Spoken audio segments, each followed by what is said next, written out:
Alright, everybody, it's time to talk about WrestleMania. I'm only going to be talking about night 2 because I did not bother with night 1 and I heard night 1 wasn't even that good. I watched night 2 completely, and yeah, I've just been back to wrestling after a long time. I watched the Royal Rumble, but I didn't think to make a video about it, and I thought I'll make a video about this, and I think I'll make a video for every pay per view, or I guess they call it premium live event now. But okay, forget all that. WrestleMania. The night 2 started off with Drew McIntyre versus Seth Rollins for the World Heavyweight Championship. Did not like this match that much. It was all right. I did like the opening of the match where Drew McIntyre immediately went for a Claymore, just laid Seth out, and I was like, oh fuck, we're gonna have a Sheamus and Daniel Bryan situation from 2012. But no, we did not get that. And yeah, the match was all right. It just felt like they were just spamming finishers and stuff just so that they could see who could win. Drew McIntyre did end up winning, and I was like, that was obviously the right result. I feel like if Seth Rollins won, it would be very stupid. But yeah, I'm glad that happened. Seth Rollins was really emotional, and I feel him. We'll talk about Seth Rollins a bit later in this video, but I feel him. This was a very emotional moment for him, and Drew McIntyre finally won a championship in front of the crowd. I liked the post-match angle more than I liked the actual match, and this is not to take away from the actual match. The match was okay, but the post-match angle was really fun. Drew McIntyre basically shoving it in CM Punk's face, and CM Punk got angry, and then he started beating up Drew McIntyre, and then we hear Damien Priest's music. And yeah, oh my god, Punk's stupid expression where he's like smiling and looking at him was so fucking funny. But yeah, Damien Priest cashed in on WrestleMania, became the new World Heavyweight Champion. Now, I'll be honest, I did not care about the cash in. Honestly, I'm more excited for the CM Punk versus Drew McIntyre feud, which is coming up, more than the fucking. The cash in was already. And I'm kind of glad in a way it's not for the title.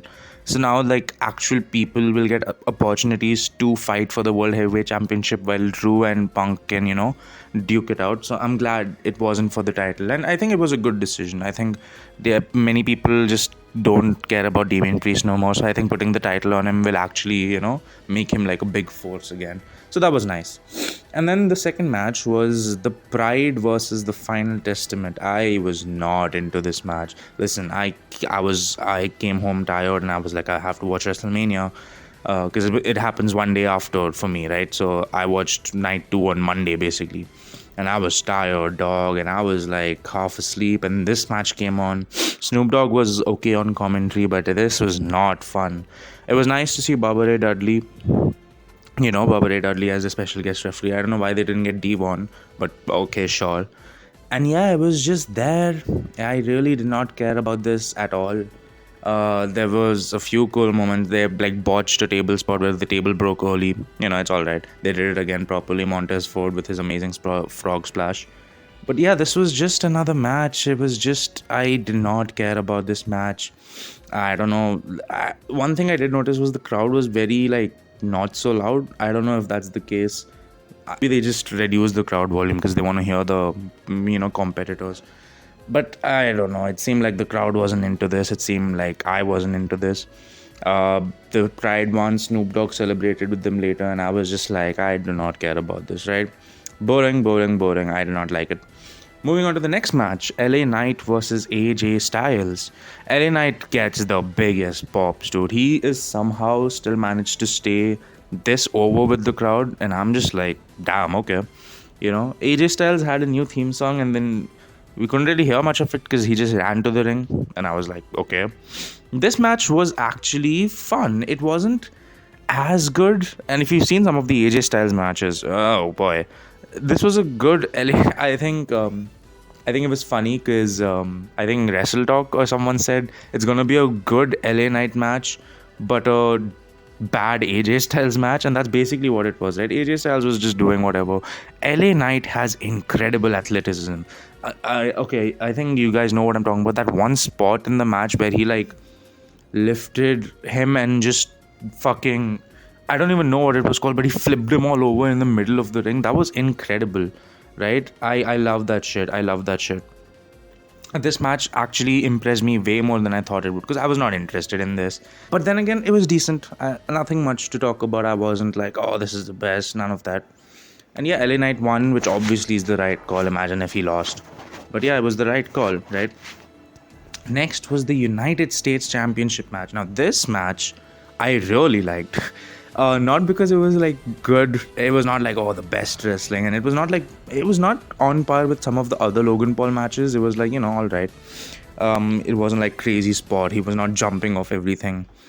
But I thought this was the funniest match of the night. It had the funniest moments. I think it started when Randy tried to RKO Kevin Owens, and Kevin Owens just like pushed him away.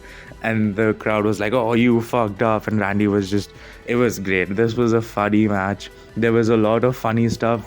ISO Speed was in the prime bottle, and Randy Orton barked at him for RKO him, which was also funny. It was a lot of stuff. I really liked this shit.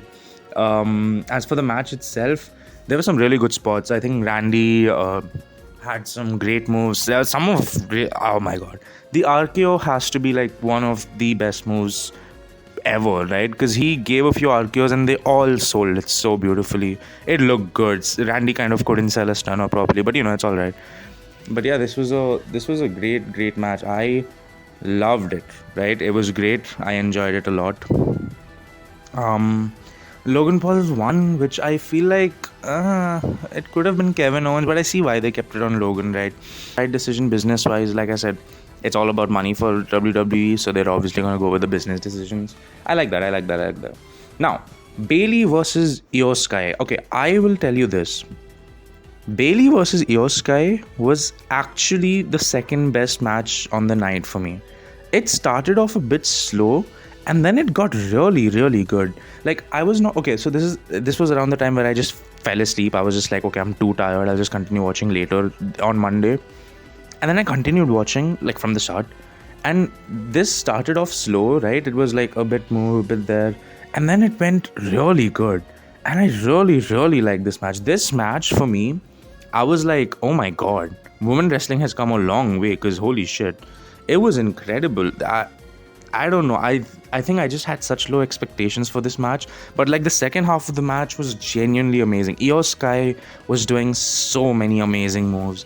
Bayley was doing such good stuff. And I love Bayley. Bayley's been there for a while now. Back when I was watching Io Sky, I was still in NXT, I think. But yeah, this was actually... And Io Sky's theme song is fucking slaps, dude. What the hell? I heard it for the first time and I was like, whoa. And then I heard it on Spotify and I was like, whoa, this shit is good. That bass line. But okay, aside from that, this was a good match. I really enjoyed this. We knew Bayley was going to win. Come on, like, you're not gonna snatch that away from us. And Io Sky's reign was there. It was alright, but I really liked the second half of this match. They were really wrestling it out. And Bayley won. It was a heartfelt moment. It was nice.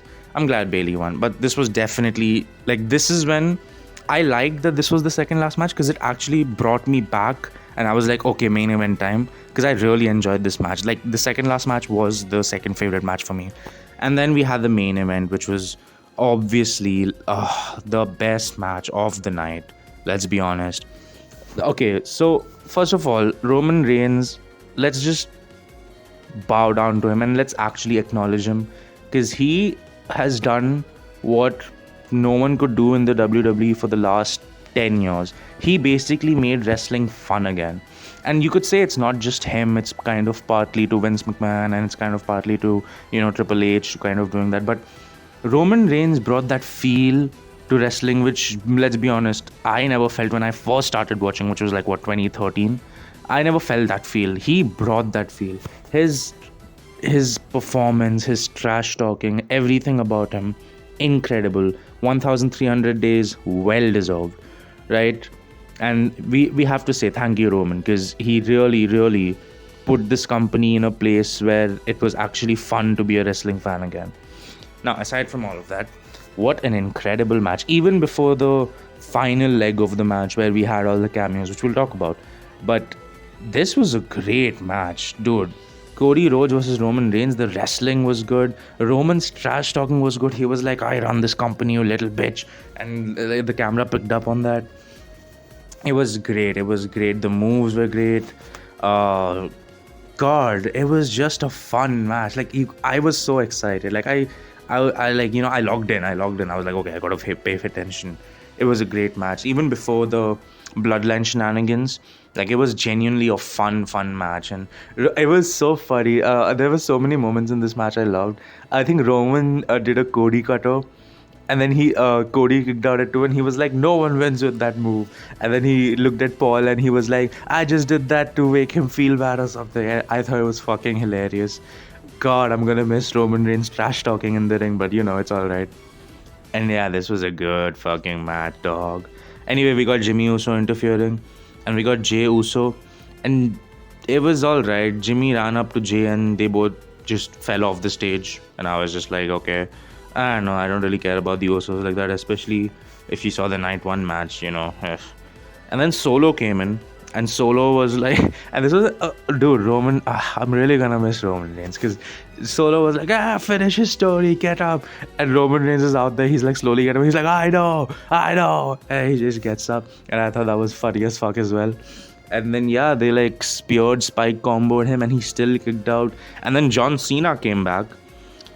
Okay, so I have to tell you guys something. I kind of came to know the spoilers before I watched the actual event, because it happened super early in my country and I got spoiled about everything, so I kind of knew what to expect.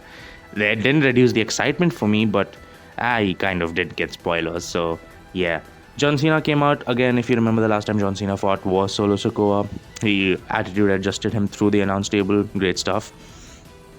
And then The Rock came out, and we had a stare down, and that was nice. That was a good call back to back when they were beefing 2012, 2013. And then, of course, Cena got dropped immediately, because I'm actually glad Cena got dropped by The Rock, because it wouldn't make sense for them to have a fair fight considering the positions they both are in right now. And that was great, right? I thought that was phenomenal. And then The Undertaker came out of nowhere, which, okay, I've seen like a lot of people were like, it should have been Austin. Sure, but it's The Undertaker. He is WrestleMania. Like, you will not mention WrestleMania without mentioning The Undertaker, right? It was great. He chokeslammed The Rock, and then it was just Cody and Roman. And oh yeah, before The Undertaker came out, Seth came out with the Shield music. And okay, this is okay. All the cameos, let's be honest. John Cena coming out, it's a cameo. WrestleMania 40. Undertaker coming out, it's a cameo. You could say it wasn't really necessary. It wasn't that. Seth Rollins coming out with the Shield music, and him trying to hit The Rock, but Roman stops him. Okay, that is incredible. You don't listen. I started watching wrestling at a time where none of this shit was there. It was just basic bullshit wrestling, and I still found it fun because I was a kid. That was incredible. Him coming out with the Shield music, and then the ending of the match was so fucking good. Roman Reigns, 10 years later, I was 10 years old, and I watched when Seth Rollins fucking backstabbed Roman Reigns. I watched that shit live on Raw, and then oh my god, I saw Roman look at Seth, and he hit him with the chair. And it just brought back so many memories. I'm getting emotional talking about it right now. It brought back so many memories to when I was a kid, and I was like, oh my god. And 10 years later, that is still what really fucks Roman up. That moment changed everything for him. And oh my god. Because of that, Cody was able to hit 3 Cody cutters finally, not like last year. And he won. And it was great. Samantha Irving her voice was cracking. She was crying too. I saw later in a YouTube shot. Incredible moment. They all hoisted Cody up. It was great. Just a great moment. I was more emotional over the fact that Roman hit Seth with the chair than Cody actually winning, it's a weird thing, right? I wasn't that emotional when Cody actually won. Again, I think due to the fact that I was spoiled. Very stupid. I wish I wasn't spoiled, but it literally happens in fucking 4:30 a.m. for me, so. Oh, anyway. Great match. Incredible ending. Cody finally finished his story. Roman Reigns is one of the all-time greats. Will go down. Has already gone down. He's the fucking goated member. He's like in the top tier league of the wrestlers. Great stuff, and I'm really, really happy. Yeah, the matches on this card were not that good. I do feel like they kept getting better with quality. They definitely did. I felt a very upward graph. Like the first match, the second match was kind of ass, but then the matches kept getting better and better, and it reached this like ultimate final match, which was fucking perfect, incredible. I loved this, the whole card so much. I loved Mania so much, and yeah, I'm glad I got back into wrestling. WrestleMania 40 was actually fun. Ironically, the last I remember watching WrestleMania 32. It wasn't kind of the reaction Daniel Bryan got, but it really made me feel like, oh my god, I remember Daniel Bryan. Because, it was WrestleMania 30 and the fans really wanted him to win against the big bads. It was great. It was great. This is a really long video, but I just thought I wanted to pour my heart out. Oh god, no one's going to be watching this video now that I think about it. But hey, thank you guys so much for watching. Don't forget to leave a like and subscribe, and I'll see you all in the next one. Bye.